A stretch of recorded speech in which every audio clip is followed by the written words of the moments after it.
Mesdames et messieurs, bonjour et bienvenue sur Jani Business TV, la chaîne number one, la chaîne qui cartonne, la chaîne d'information en caractère général.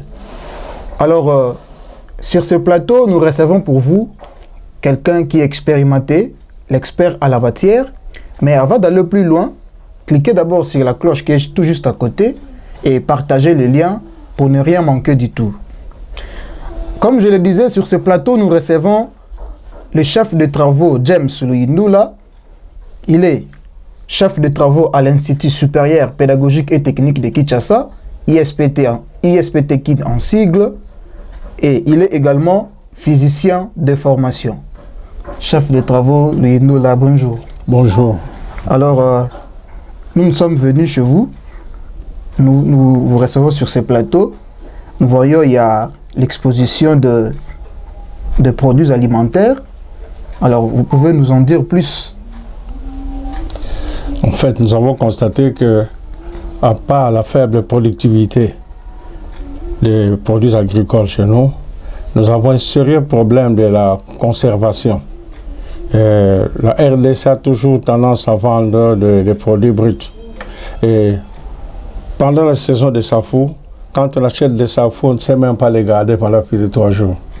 Alors c'est comme ça que je m'étais décidé de trouver une solution pour garder les safou pendant 2 ou 3 ans et même les expédier ailleurs. Et c'est comme ça que depuis 1992, je m'étais mis à travailler sur la conservation des safou et j'ai eu certains résultats que je vous présente aujourd'hui. La conservation des safou, dans ce que nous voyons en face de nous, ça peut faire plus de 3 ans. Oui, plus de 3 ans. Depuis que vous l'avez conservé, ça c'est déjà combien de temps? Bon, ça c'est le nouveau stock, ça fait déjà 2 semaines. Mais il y a pas longtemps, on avait des safou de 2019, mais on les a tous consommés. Mais je sais que nous sommes maintenant en 2023. Et jusqu'à 2026, ces safou seront toujours comestibles. Comment est-ce possible de garder une histoire comme le safou qui est fragile au soleil pendant 3 ans ou plus? Quelles sont les méthodes, soit la méthode que vous utilisez pour cette conservation? Toute conservation faite au monde utilise soit la physique, soit la chimie. Ok. Oui, parce que les produits alimentaires s'abîment à cause de la présence des micro-organismes. Or, avec la méthode physique ou chimique, on peut arriver à neutraliser, à supprimer ces micro-organismes et on arrête ainsi la putréfaction. Ce sont ces méthodes que nous utilisons. Il y a de ces gens-là qui conservent également les produits alimentaires par le froid, oui, et par la chaleur aussi. Oui. Là, c'est la conservation, c'est ça. C'est le froid et la chaleur, ça fait partie de la physique, hein, c'est des méthodes physiques. Et ici, vous avez utilisé la méthode chimique? Physique aussi. Physique. C'est ça. C'est quoi cette méthode? Mais il faut stériliser tout. Dans les laboratoires que nous utilisons sont stériles. Et les produits que nous utilisons ont été pasteurisés. Et il faut une méthode bien adaptée, sinon vous échouez. Parce que dès que vous laissez passer les micro-organismes, ils détruisent tout. Donc il y a toute une technologie là-dessus. Je rappelle que vous êtes chef de travaux à l'Institut supérieur pédagogique et technique de Kinshasa. Alors ça c'est un travail, je ne pense pas que c'est un travail d'un seul jour. Alors vous avez travaillé avec les étudiants ou bien c'est toute une équipe qui travaille là-dessus? Donc ici à vrai dire, je travaille pratiquement seul, parce que ça ne date pas d'aujourd'hui. Okay. Ça fait 30 ans déjà d'expérience. Il y a des travaux qu'on fait avec les étudiants, mais ici j'ai travaillé seul. Ok. Alors, à part la conservation de safou, vous conservez encore quoi? Oh, nous avons plusieurs. Nous avons par exemple les champignons ici. Oui. Ces champignons feront la même durée que ce que vous avez vu là-bas. Plus de 3 ans. Oui, 3 ans. Au maximum, parce qu'on ne veut pas que le goût puisse s'altérer, mais pour 3 ans, on est rassuré que ça va. Et on a travaillé aussi sur la conservation des mangoustans, mais c'est parti. Les jacquiers aussi. Donc, les oranges, beaucoup de trucs quand même. Les piments aussi, quand on fait les purées de piments, la tomate, on utilise certaines méthodes qui s'avoisinent à la méthode ici. Alors, quelqu'un qui fait par exemple l'électromécanique ou la mécanique de production, il est possible qu'il puisse aussi faire cette conservation, soit concevoir une autre chose à part les safou. Si, C'est ce que nous faisons les jours. Il y a 2 ans, on a eu l'étudiant Kapita Sania qui a travaillé sur l'unité de transformation d'ananas. Et aujourd'hui, il est sur le marché. Il a été appuyé par Enabel, donc la coopération belge. Et maintenant, Kapita fabrique de vin, fabrique de jus. Et bientôt, il va faire même l'ananas séché. Parce que c'est ce qu'il avait fait dans son travail de fin de cycle. Comment on peut arriver à concevoir un produit alimentaire qui peut faire plus de 3 ans, voire 5 ans, juste par ce que moi je vois là. Je ne sais pas quels sont les processus que vous avez appliqués, mais comment faire donc, comme moi je vois, vous avez pris le safou et directement dans un bocal. Alors, si possible de nous expliquer par étape. La première étape, je fais ceci, la deuxième, la troisième et à la fin, je l'ai mis dans un bocal et puis les garder. Là, c'est la formule. Ah, là, vous gardez la réponse. Peut-être que les gens qui nous suivent vont prendre cette intelligence et puis l'utiliser autrement. Oui, parce que si les gens sont intéressés, on s'entend parce que l'intelligence ne se distribue pas comme ça. Ok. C'est ça, mais ceux qui sont intéressés, il y a même des domaines que j'ai prévus où je peux distribuer, je vais partager avec les autres. Il y a aussi des domaines carrément à garder parce que si vous allez chez les multinationales, ils ne vous montrent pas ce qu'ils font. Ça. Voilà, vous qui nous suivez de partout, comme je l'ai dit à l'introduction, cliquez, si vous venez de nous rejoindre, cliquez sur la cloche qui est juste à côté et partagez le lien pour ne rien manquer du tout. Suivez-nous attentivement, nous continuons cette émission. Nous avons reçu aujourd'hui sur ce plateau quelqu'un qui est expert en la matière. Voilà, c'est Safou. Lorsque nous serons pendant la saison sèche, nous savons très bien que les safou ne seront plus dans les marchés.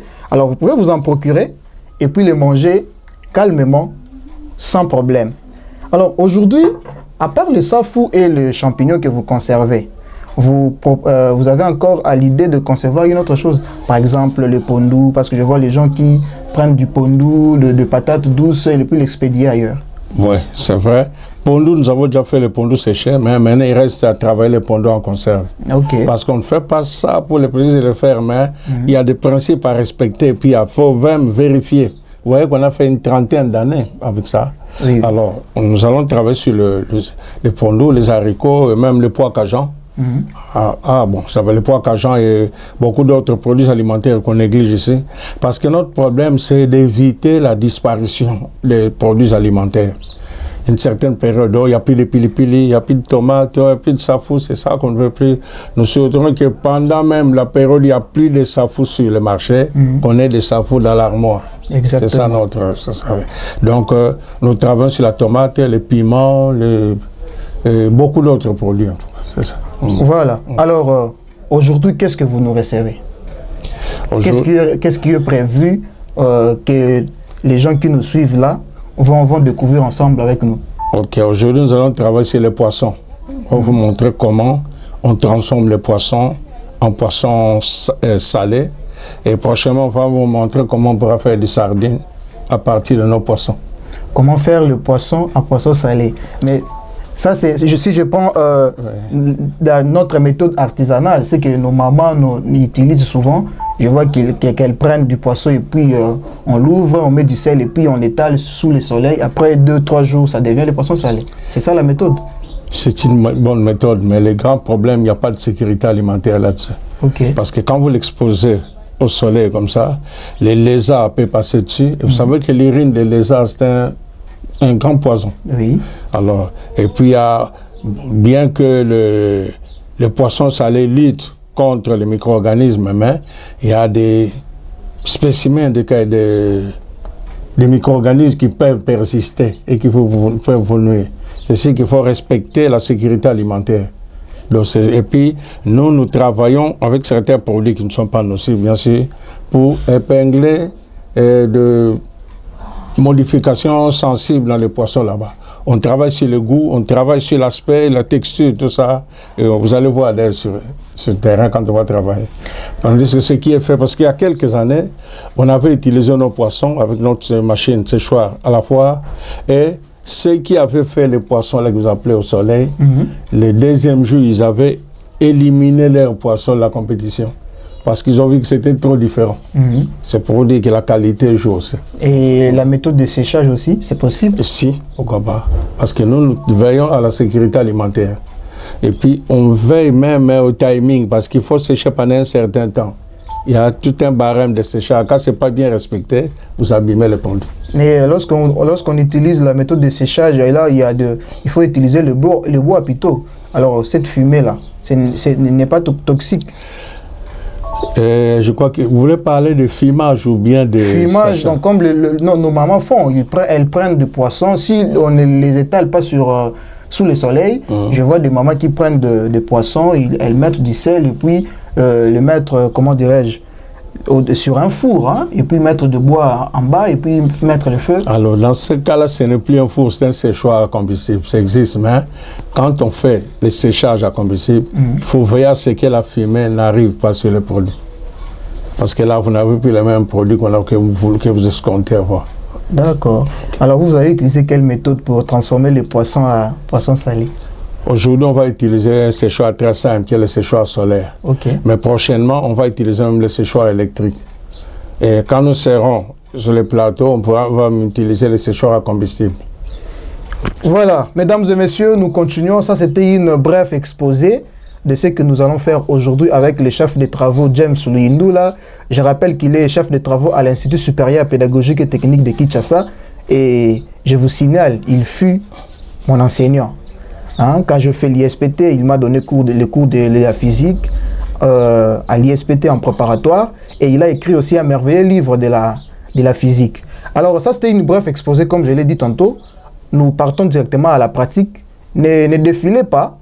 Plutôt cliquez sur la cloche qui est juste à côté et partagez le lien, abonnez-vous pour ne rien manquer du tout.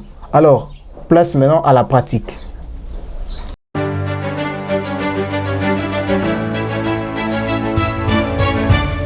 Nous allons transformer ce poisson en poisson salé et nous commençons par la peser parce qu'on doit contrôler la quantité d'eau qu'on va faire sortir et pour mieux suivre la qualité des poissons qu'on aura et même les rendements de l'opération. Pour savoir, quand on a investi 1 tonne de poissons, on aura combien de kilos de poissons salés. Alors ici, vous pouvez venir prendre, je vois que c'est dans les 740 grammes. Ouf. Bien, ça va. Maintenant, on peut passer à l'autre opération, mais nous allons nettoyer les poissons. Parce qu'ici, l'hygiène est de rigueur.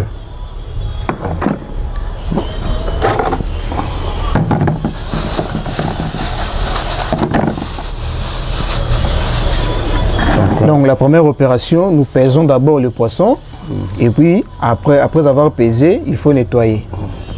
Nettoyer et en même temps enlever le saleté. Vous pouvez m'aider? Ok, ça va.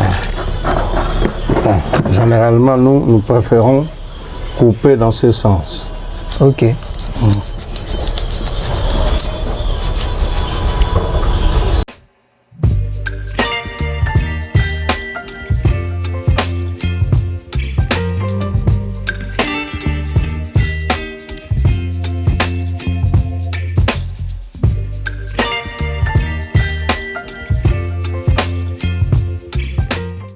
Voilà, donc ici, on va les enlever, mais on peut aussi les utiliser pour autre chose.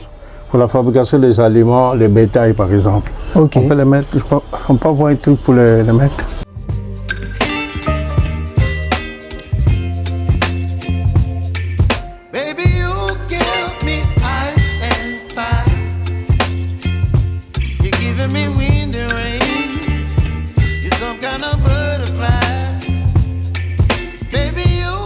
Là, nous sommes en train de nettoyer les poissons et puis en même temps, nous enlevons les saletés.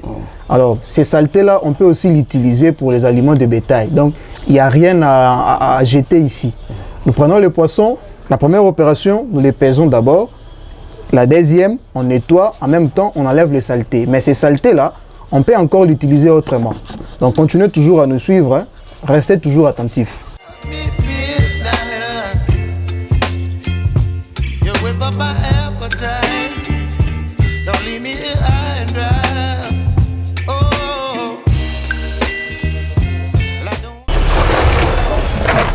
fait le lavage, après on va débuter les autres opérations. Il faut mettre un peu de citron, c'est pour dégraisser les poissons. Il y a l'acide citrique qui va entrer dans les poissons, puis, parce que la graisse retarde le séchage. Alors maintenant, on enlève le jus de citron, on en a besoin, c'est l'acide citrique. On peut aussi utiliser du vinaigre.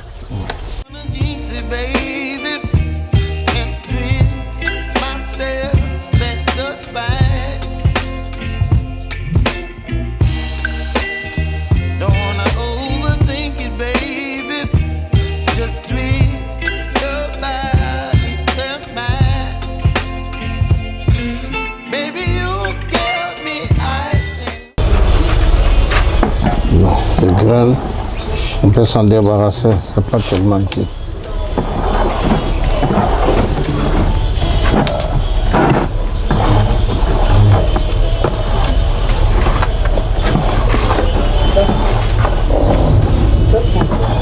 Ok, on met la levure de pain du boulanger. Ça, c'est pour que la chair des poissons puisse un peu être tenace et puis gonfler légèrement aussi.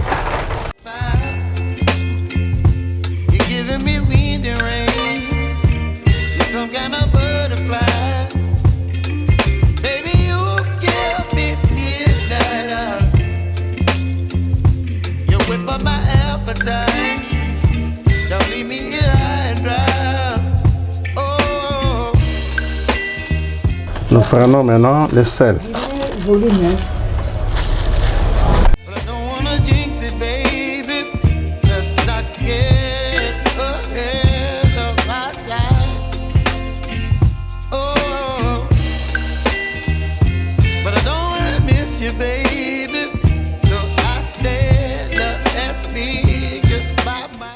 Bon, on commence à mettre le poisson. On a bien, voilà, approcher le poisson.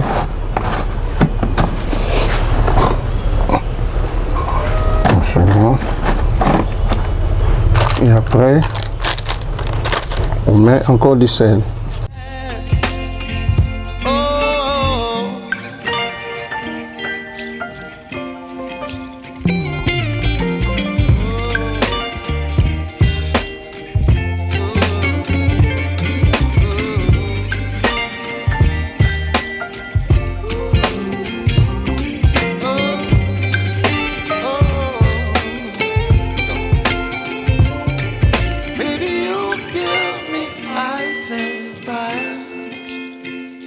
You're chilling in the rain. You're some kind of butterfly. Baby, you give me midnight. You whip up my appetite. Don't leave me here high and dry. Baby, Bon, après un certain temps, on va les mettre au séchoir. Pour mettre on va être séchoir solaire. Alors, s'il y a possibilité, monsieur le chef des travaux, de revenir un peu en arrière, d'expliquer à ceux-là qui viennent de nous rejoindre maintenant là, comment vous êtes procédé pour qu'on en arrive là. Donc la première opération jusqu'à la dernière. Opération, nous avons pesé le poisson parce qu'on doit bien connaître les rendements de ce que nous faisons. On a eu, je crois, 700 grammes. 740 grammes, oui. Alors, on a élevé tous ces viscères qu'on peut aussi utiliser pour faire l'alimentation des bétail. Oui. Oui. Et après, on a nettoyé. Et après avoir nettoyé, on a coupé dans le sens dorsal. Et puis, on a encore bien nettoyé. Et après, on a mis du citron, la levure et du sel. Le citron va nous permettre de nous débarrasser de la graisse qui retarde le séchage. La levure va permettre aux poissons de ne pas fermenter, mais de gonfler un peu, de donner une bonne texture. Et le sel, c'est pour servir de conservation, parce qu'avec la pression osmotique, ça joue. Et ça va faire sortir l'humidité et rendre les milieux hostiles aux micro-organismes. C'est que sur les macabre, il n'y a pas de microbes en principe. Et après, maintenant, on va laisser un petit moment donné pour que ça se débarrasse d'une partie d'eau et après on va aller au séchoir. Voilà. Donc nous patientons à peu près combien, aux environs combien de minutes? Bon, non, même 1 heure ou bien 1 heure et demie, c'est tout. Et après on va mettre au séchoir. D'accord.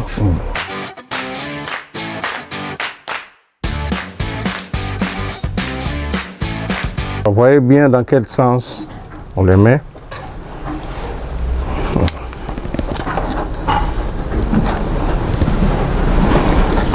Parce que si on les laisse au soleil, il n'y aura pas la sécurité alimentaire. Mais ici, les mouches ne seront pas entrées et on verra ce que ça va devenir à la fin. Okay. Maintenant, on peut fermer.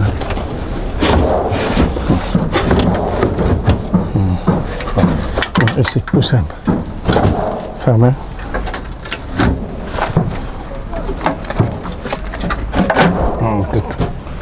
Bon, ici, il faut bien nettoyer la vitre, chercher. Comme ça, donc, les rayons solaires entrent, piégés par le système de vitres. La lumière visible se transforme en infrarouge. Or, on connaît bien les propriétés des rayons infrarouges, ce sont les rayons calorifiques. Alors, ils apportent la chaleur. Cette chaleur joue sur l'humidité des poissons. Ça diminue l'hygrométrie de notre séchoir. Alors le séchoir avale maintenant, devient vide d'eau. Ça prend toute l'humidité qui sort par un trou qui se trouve derrière là-bas. Et puis au bout de 2-3 jours, nous avons des poissons qui sont séchés. Donc comme nous venons de mettre ça comme ça, ça va durer 3 jours. Oui. Donc après 3 jours, nous aurons les bons macayabes. Oui, on a déjà le bon macayab. Et d'ailleurs, nous allons peser ensemble, vous allez voir même la différence, ce qu'on avait au départ, et on saura la quantité d'eau qui est sortie de nos poissons. Et on saura que si on peut faire 1 tonne de macayabou, il faudra peut-être 3 ou 2 tonnes et demie de poissons frais. On saura à partir de cette expérience. Alors, les gens, quelqu'un peut avoir ses séchoirs chez lui à la maison et utiliser toutes ces méthodes et avoir les macayabou à la fin. Oui, et ces gens qui vivent dans des pays où il n'y a pas tellement le soleil, mais qui veulent avoir les macayabou, est-ce qu'ils vont utiliser cette méthode? Bon, s'il n'y a pas assez de soleil, on peut utiliser le séchoir. Comme au Canada.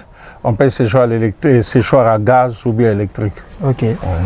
Mais même quand il fait frais, parce que nous avons vécu ça en Belgique, en plein hiver, avec le système solaire comme ça, on avait ramené la température de l'eau à 30 degrés. Vous voyez, pendant l'hiver, avoir l'eau à 30 degrés, c'était déjà beaucoup. Hein? C'était avec le soleil de l'hiver. C'était au mois de décembre, comme ça. Mais pour un bon rendement, on peut utiliser le combustible ou l'électricité. Ça ne pose pas de problème ici en RDC, parce que nous n'avons pas d'endroit où la température passe en dessous de 0. C'est ce que je sache. Mbanzangungu, la température la plus basse qu'on avait enregistrée, c'était 10 degrés. Et en pleine nuit, pendant la saison sèche.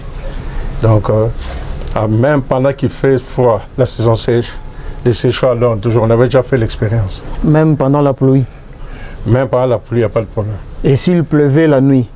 Soit pendant la journée, il n'y a pas le soleil, parce que vous avez dit au maximum 3 jours. Oui. Alors, s'il pleuvait, pendant ces 3 jours-là, nous avons que la pluie. Pendant non, alors là, ça peut aller même à 4 jours. Okay. Donc, lui, c'est la lumière. Pendant la nuit, il ne fonctionne pas. Okay. Mais c'est pendant la journée, même s'il n'y a pas assez de lumière, ça donne quand même quelque chose.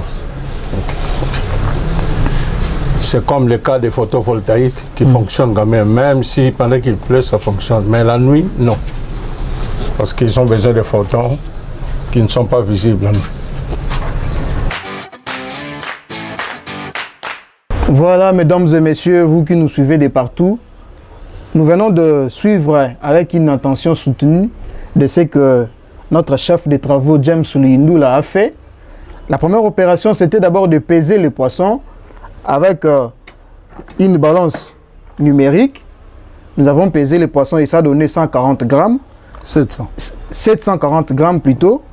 Et après lavage, il faut mettre le citron qui a pour objectif de faire fondre la graisse, donc d'enlever la graisse qui se trouve dans le poisson. Et après avoir mettre le citron, nous sommes passés à mettre les levures qui a pour objectif de modifier la texture du poisson, soit de le faire gonfler. Un français trop simple, c'est pour le faire gonfler un tout petit peu. Et après avoir mis la levure, on passe, on met les sels. Il faut mettre les sels, oui. c'est les ondes, on met les sels. Et après avoir fait tous ces mélanges, on passe maintenant, on prend le poisson qui était nettoyé avant, on les met à l'intérieur. Et on patiente à peu près 1h30 minutes pour faciliter, soit permettre aux levures de bien entrer et les sels de bien pénétrer dans le poisson. Et la toute dernière opération, c'est prendre ces poissons-là, le mettre sur un plateau, le plateau du séchoir, on le met dans un plateau et puis on les met à l'intérieur. Et on patiente à peu près 3 jours et nous allons voir les résultats. Mais à la fin, quand nous allons avoir le bon makayabou, il faudra plutôt mesurer le gramme qu'on avait eu avant, si ça va avoir un écart. Parce que ça doit avoir un écart, ça doit. Non, donc normalement, ça doit avoir un écart. Parce que le poisson contient d'abord de l'eau. Et après séchage, il y aura disparition de cette eau-là. Donc ça va descendre un tout petit peu. Partiellement, parce que dans le makayabou, il y aura même un peu d'eau qui reste.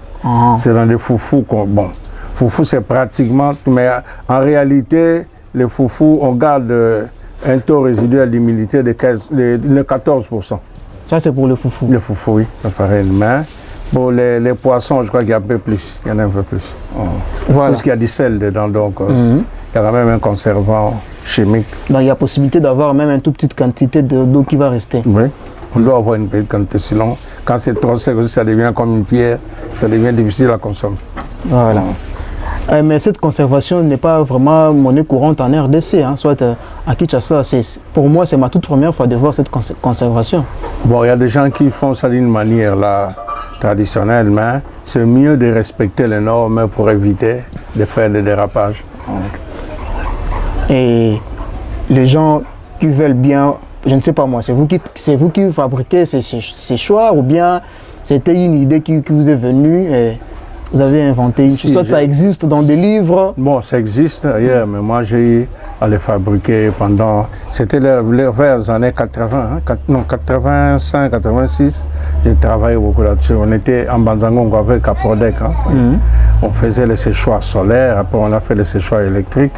Et maintenant, nous faisons même des séchoirs à combustible pour ceux qui sont dans leur champ, qui ont des vastes champs, ils veulent faire des tonnes de foufou. Alors, on fait les séchoirs à combustible.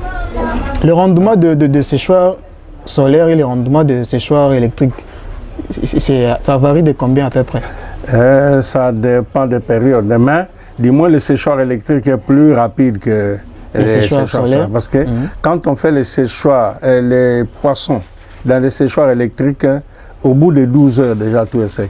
Ok. Mais le séchoir solaire, il faut attendre 2 à 3 jours. Oui. Donc, nous dirons que le séchoir électrique est mieux avantagé. Oui, apparemment. Pour les gens qui ont du courant en permanence. Comme nous, en RDC, le courant, c'est vraiment un problème. Alors, c'est mieux d'utiliser les séchoirs soit solaires. À combustible, soit ici solaire, mais qu'on peut améliorer. On peut aussi faire les séchoirs à gaz. Ok. Alors, nous arrivons pratiquement à la fin de notre émission. Qu'est-ce que vous pouvez lancer comme message à ces gens-là qui vivent, soit ces gens-là qui sont dans les fins fonds, qui n'ont pas cette possibilité soit qui ont dans cette pratique de faire les makayabou comme nos mamans artisanales. Qu'est-ce que vous pouvez leur donner comme conseil? Non, qu'ils améliorent la façon de travailler les makayabou et surtout qu'ils cherchent le moyen de venir pour qu'on trouve des solutions ensemble pour leur procurer des séchoirs appropriés pour respecter la sécurité alimentaire. Parce qu'on dit que les Noirs ne meurent pas des microbes, mais ce n'est pas vrai. Parce que si vous allez à l'hôpital, il y a tous ceux qui, la plupart des gens qui meurent là sont des gens qui souffrent de maladies, qui proviennent parfois de l'insécurité alimentaire. Qui viennent, on va les aider, on peut construire pour eux des séchoirs adaptés à leur milieu. Ceux qui ont des courants, on peut leur fabriquer des séchoirs électriques. Ceux qui n'ont pas d'électricité, on peut utiliser des séchoirs solaires ou alors carrément les séchoirs à combustible. Parce que chaque fois qu'on fait des opérations de transformation agricole, il y a toujours des déchets qui se dégagent. Et ces déchets, au lieu d'être jetés, peuvent être recyclés sous forme de combustible ou autres usages. Par exemple, je vais parler des déchets des poissons qui font la nourriture de bétail. Partie de la nourriture de bétail, par exemple, oui, c'est ça. D'ailleurs, le recyclage des déchets, c'est très important pour nous. On jette beaucoup de déchets sans les utiliser et ces déchets finissent par nous encombrer alors que c'est de l'argent que nous jetons. Donc, comment maintenant ces gens-là vont vous contacter? Un numéro de téléphone, une adresse? Vous avez mon numéro, c'est 089 Oui. 87 98 Oui. 466. 400. Et ce numéro 6. a aussi un WhatsApp. Et ceux qui sont dans les réseaux Vodacom, c'est 081 Oui. 682 682 898 898 3. 3. Et sur les réseaux sociaux, Facebook, WhatsApp, non, Facebook, Instagram, vous avez une page? Oui, là, Facebook, j'en ai, mais Instagram, pas encore. Le nom de la page, c'est sur Facebook. Oh, une page spéciale. Bon, j'ai une vie comme les autres. Hein. Ok. Mais s'il faut créer des... un compte Facebook, disons. Un compte Facebook, c'est ça. Voilà. Oh, okay.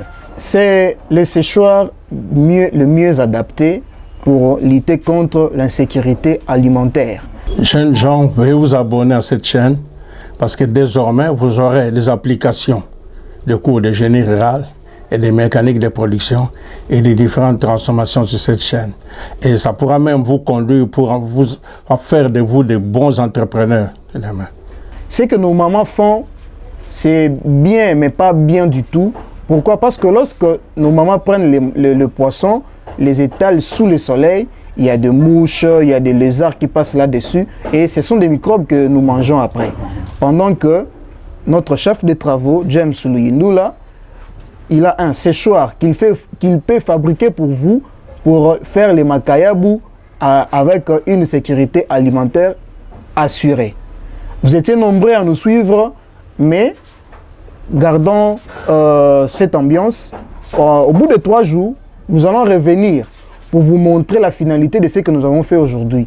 Parce que là, nous venons de mettre ces poissons dans les séchoirs. Nous patientons 3 jours et nous reviendrons encore pour vous montrer les makayabou, les vrais bons makayabou que ces séchoirs a produits. D'ici là, portez-vous bien et à la prochaine. Au revoir.